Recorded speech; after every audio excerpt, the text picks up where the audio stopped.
好，来继续来到彰化，要迎接这个彰化建县300年，彰化县政府要来选出到各领域的特殊的贡献者。县长王惠美邀请社会各界踊跃来推荐到优秀的人士。彰化建县要满300年啊，伫各行各业拢有培育出真侪人才。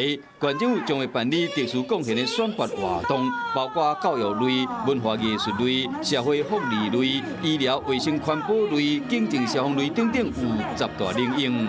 分为10大类，每一大类会遴选出30位具有代表性的一个人物，欢迎大家多加推荐，也欢迎自己可以自我推荐了哈。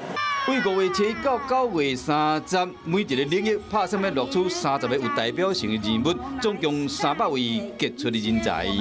那希望说，我们也可以为县政府来挖掘这个法政类这一部分的人才，也来尽量来去做推举。